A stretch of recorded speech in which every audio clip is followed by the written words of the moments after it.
Iran ইসরায়েলের যে যুদ্ধ পরিস্থিতি তারও তীব্র আকার নিচ্ছে। এবার সেই যুদ্ধে সরাসরি আমেরিকার এন্ট্রি। মধ্যপ্রাচ্যের যুদ্ধে সরাসরি জড়িয়ে পড়ল আমেরিকা। ইরানের 3 পরমাণু কেন্দ্রে হামলা চালিয়েছে আমেরিকা। ইরানের পারমাণবিক কেন্দ্রে এয়ার স্ট্রাইক। আমেরিকার সেনার B-2 বোমারু বিমান হামলা চালিয়েছে ইরানের 3টি পারমাণবিক কেন্দ্রে। ফোর্দোতে 6টি বাংকার বাস্টার ফেলা হয়েছে। বোমা হামলা চালানো হয়েছে নাতানাজ ও ইস্পাহানে। আমেরিকার সেনাকে ইতিমধ্যে অভিনন্দন জানিয়েছেন ট্রাম্প। ইরান এবার যুদ্ধ শেষ করতে বাধ্য, এটাই ট্রাম্পের তরফে বলা হয়েছে। এবং কিছুক্ষণ আগে যে বক্তব্য ট্রাম্পের আমরা তুলে ধরেছিলাম আপনাদের সামনে, সেখানেও তিনি বলেছেন যে আমি চেষ্টা করেছিলাম যাতে যুদ্ধ না হয়, কিন্তু হামলা করতে হলো। এবার শান্তির সময়, একেবারে এই বার্তা দিয়েছেন তিনি। তবে আমাদের প্রতিনিধি বিজেন্দ্র সিংহ এই মুহূর্তে আমাদের সঙ্গে টেলিফোন লাইনে রয়েছেন। বিজেন্দ্র, দেখো দেবস্মিতা, যে নেশনকে অ্যাড্রেস করেছেন ডোনাল্ড ট্রাম্প, সেটাতে স্পষ্টই বার্তা রয়েছে তারা কেন এই 3টি নিউক্লিয়ার সেন্টারগুলোকে অ্যাটাক করলো সেটার কারণ তিনি বলেছেন।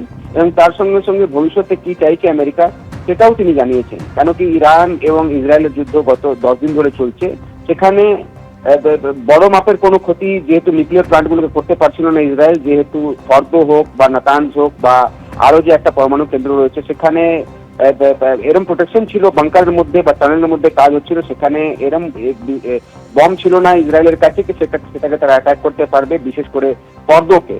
এবং সেখানে ডোনাল্ড ট্রাম্পও বলেছিলেন যে সেই অস্ত্রগুলো আমেরিকার কাছে রয়েছে, সেই জাহাজগুলো আমেরিকার কাছে রয়েছে, ফাইটার জেট, যেটা তারা ইউজ করতে পারেন।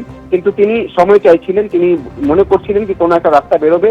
তিনি লাস্ট ওয়ার্নিং দিয়েছিলেন ইরানকে কি তারা পুরোপুরি নিউক্লিয়ার প্রোগ্রামটাকে সারেন্ডার করুক, সেটাকে বন্ধ করুক। কিন্তু ইরানের তরফ থেকে পাল্টা হুঁশিয়ারি দেওয়া হয়েছিল কি কোনো শর্তই তারা মানবেন না, এবং তাদের যে নিউক্লিয়ার এনরিচমেন্ট প্লান্টগুলো রয়েছে সেটা পিসফুল পারপাসের জন্য যে রয়েছে, সেটা কোনো বোমা বানানোর জন্য নয়। কিন্তু আইএইএ এর যে রিপোর্ট এসেছিল সেটা তো দেখা যাচ্ছিল যে যেভাবে মিলিটারি গ্রেডে এনরিচমেন্ট করছে ইউরেনিয়ামকে ইরান, সেক্ষেত্রে কয়েক সপ্তাহ বা কয়েক মাসের মধ্যে তারা নিউক্লিয়ার বোমা বানানোর মতন ইউরেনিয়াম এনরিচ করে নেবে।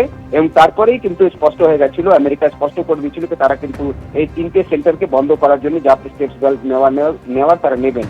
2 সপ্তাহের মধ্যে সিদ্ধান্ত নেবেন 2 দিন আগে জানিয়েছিলেন ডোনাল্ড ট্রাম্প, কিন্তু 2 দিনের মধ্যে আমরা দেখলাম তিনি সিদ্ধান্ত নিয়েছেন। এবং যেই বম্বারগুলো আমেরিকা থেকে রওনা দিয়েছিল তারা এই 3টে সেন্টারকে পুরোপুরি ধ্বংস করে দিয়েছে। এবং এরপরে আমরা দেখছি যেটা ডোনাল্ড ট্রাম্প নেশনকে অ্যাড্রেস করলেন, আমেরিকান নাগরিকদেরকে অ্যাড্রেস করলেন, সেটাতে তিনি তার যে বক্তব্য ছিল তাদের অবজেক্টিভ ছিল এই 3টি যে নিউক্লিয়ার সাইটগুলো রয়েছে সেটাকে ধ্বংস করা, এবং সেটাতে তারা সফল হয়েছেন। পুরোপুরি ধ্বংস করে দেওয়া হয়েছে এই 3টি যে ইউরেনিয়াম এনরিচমেন্ট প্ল্যান্ট ছিল বা নিউক্লিয়ার বম বানানোর জন্য যে প্ল্যান্টগুলো ছিল সেটাকে। তার সঙ্গে সঙ্গে তিনি এটাও বলেন কি ইরান হলো এক নম্বর দেশ যারা টেররকে সাপোর্ট করে এবং তাদেরকে এনকারেজ করে।